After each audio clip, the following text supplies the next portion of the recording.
దిశలో కొత్త హంగులతో అసెంబ్లీ కౌన్సిల్ భవనాలు సిద్ధమయ్యాయి. ఆధునిక వస్తువులతో చూడముచ్చటగా తీర్చిదిద్దారు. అయితే ఒక్క విషయంలో మాత్రం సభ్యులు అసంతృప్తితో ఉన్నారు. అధికార ప్రతిపక్ష సభ్యులంతా ఒకే మాట మీద ఉన్న ఆ సమస్య ఏంటి? ఇంతా చేసి అదొక్కటి ఎందుకు లోటుగా ఉండిపోయింది?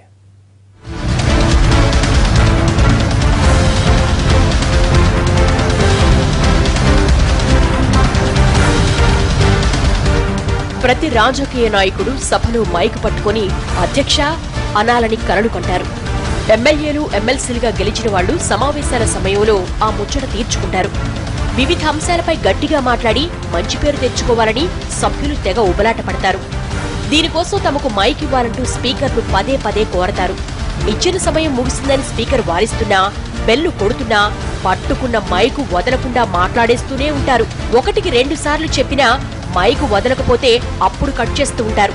దీంతో వాళ్లు మళ్లీ అధ్యక్ష ఒక్క నిమిషం అంటూ అడుగుతూ ఉంటారు.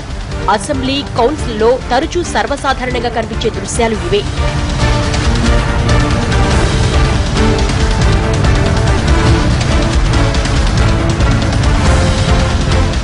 చర్చకొచ్చిన సబ్జెక్ట్ ఘాటుగా ఉంటే, వాగ్వివాదాలు సభను కుదిపేస్తుంటే ఒక్కోసారి ప్రతిపక్ష సభ్యులు మైకులు లాగిపడేస్తారు, విరగ్గొట్టేందుకు ప్రయత్నిస్తారు. తమ నిరసనను, ఆగ్రహాన్ని ఎక్కువగా మైకు మీద చూపించేందుకు ప్రయత్నం చేస్తూ ఉంటారు. దీంతో గత అసెంబ్లీలోనే విరగ్గొట్టడానికి కుదరని మైకులు ఏర్పాటు చేశారు. గత సభల్లో ఎమ్మెల్యేలు మైకులపై ప్రతాపం చూపించిన సంఘటనలు కోకొల్లలు. అసెంబ్లీకి మైకుతో ఉన్న అనుబంధం అలాంటిది.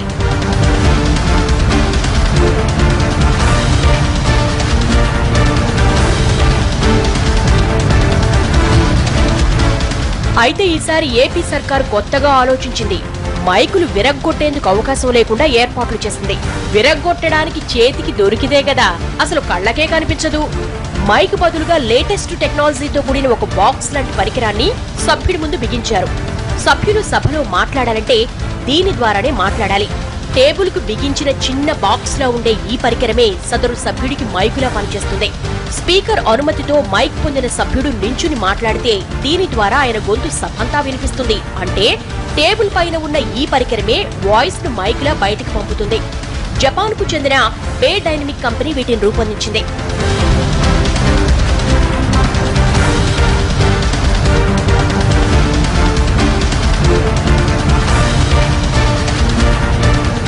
మైక్ అవసరం లేకుండానే తమ గొంతు మోగే ఏర్పాట్లు చేసిన ఎమ్మెల్యేలు మాత్రం అసంతృప్తి వ్యక్తం చేస్తున్నారు.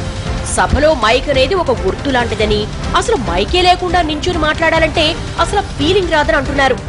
ఎంత టెక్నాలజీ అయినా అది మైకులా పనిచేసినా సభలో మాట్లాడే వాళ్లకు మైక్ అనేది ఉండాలని అంటున్నారు. సభలో మైక్ కావాలంటే దాన్ని పట్టుకుని స్పీకర్ను అభ్యర్థించేవాళ్లమని, కానీ ఇప్పుడు మాట్లాడుతున్నా మైకులో అడుగుతున్న ఆ ఫీలింగ్ రాదని అంటున్నారు. సభను పరిశీలించిన వైసీపీ సభ్యులు, టీడీపీ సభ్యులు అదే అభిప్రాయాన్ని వ్యక్తం చేస్తున్నారు.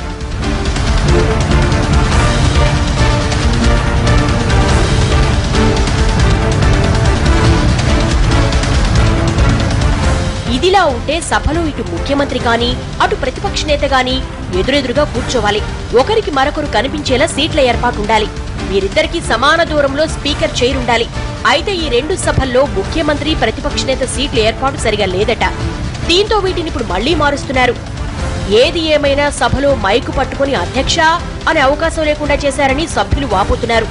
సభలో ఉన్నామనే అనుభూతిని కోల్పోయే పరిస్థితి వస్తోందని సభను పరిశీలించిన వారు కామెంట్ చేస్తున్నారు. అయితే ప్రభుత్వం మాత్రం ఇకపై మైకులు లాగేసి విరగ్గొట్టే అవకాశం ఉండదని, అందుకే ఈ ప్రత్యేక ఏర్పాట్లను చెబుతోంది.